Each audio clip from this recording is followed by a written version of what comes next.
Oke, jadi materi kita kali ini akan membahas mengenai konflik sosial. Ada tiga pembahasan yang akan kita kaji hari ini, yaitu pengertian, penyebab, dan dampak dari konflik sosial. Adapun pengertian dari konflik, konflik itu berasal dari bahasa Latin yakni configere yang artinya saling memukul. Secara sosial, konflik yaitu pertentangan dua orang atau lebih di mana salah satu pihak berusaha menyingkirkan pihak lain atau membuatnya tidak berdaya. Kemudian penyebab konflik. Ada beberapa hal yang menyebabkan konflik. Pertama, perubahan sosial yang cepat. Dengan kemajuan teknologi, kemajuan informasi dan juga modernisasi mengakibatkan konflik di antara ojek online dengan ojek pangkalan. Modernisasi menimbulkan berbagai macam aplikasi-aplikasi baru seperti Maxim, Grab, Gojek yang bisa memudahkan kita. Hanya di sisi lain ada masyarakat yang masih belum bisa menggunakannya sehingga masih tetap berprofesi atau menjalani profesi sebagai ojek pangkalan. Kemudian penyebab yang kedua yaitu perbedaan antar individu. Setiap individu memiliki pola pikir, pendapat yang berbeda-beda sehingga tidak jarang menimbulkan atau menyebabkan konflik. Contohnya yang sedang booming sekarang artis-artis yang ingin bercerai dengan pasangannya, misalnya Desta dan istrinya.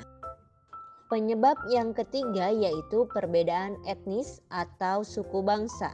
Beragamnya suku bangsa di Indonesia tidak jarang menimbulkan konflik.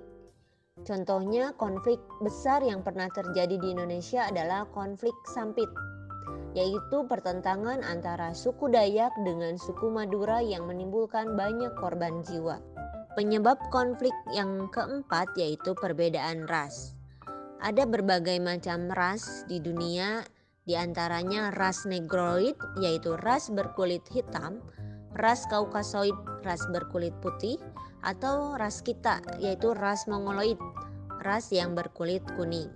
Dahulu ada jenis konflik atau misalnya dikenal dengan politik apartheid, yaitu konflik atau pemisahan antara ras kulit putih dan ras kulit hitam di Afrika. Penyebab konflik yang kelima yaitu perbedaan agama. Ada 6 agama yang diakui di Indonesia dan juga ada beberapa agama atau kepercayaan yang tidak diakui di Indonesia, yang tidak jarang dengan keberagaman agama tersebut menimbulkan konflik. Contohnya misalnya konflik antara agama Islam dengan agama Kristen. Penyebab konflik yang berikutnya yaitu perbedaan kebudayaan.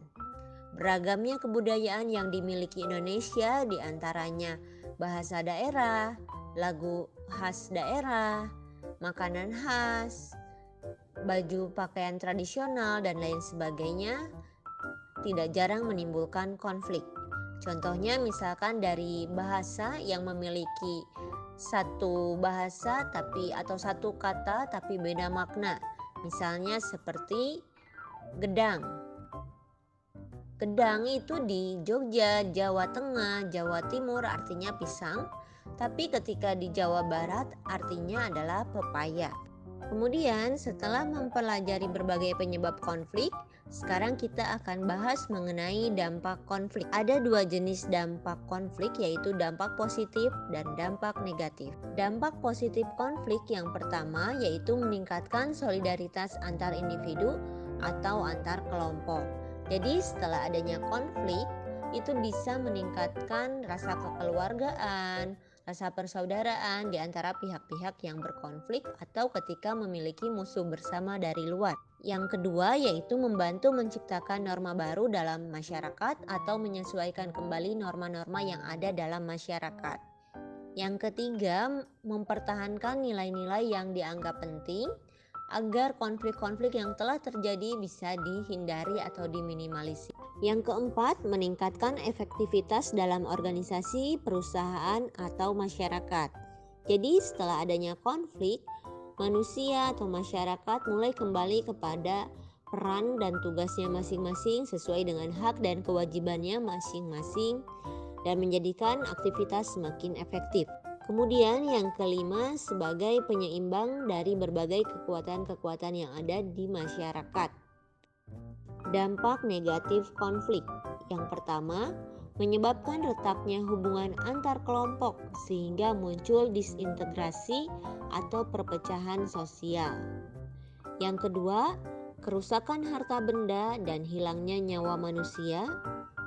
Yang ketiga, perubahan kepribadian individu. Misalnya dari yang semula sopan, setelah ada konflik menjadi kasar dan tidak ramah. Yang keempat, adanya dominasi sebuah kelompok, yaitu biasanya kelompok pemenang atau kelompok yang memenangkan konflik menjadi kelompok yang lebih dominan atau bisa menguasai kelompok lain yang kalah dalam konflik. Yang kelima, munculnya aksi balas dendam dan perpecahan. Kemudian yang keenam, timbulnya aksi kekerasan atau anarkis.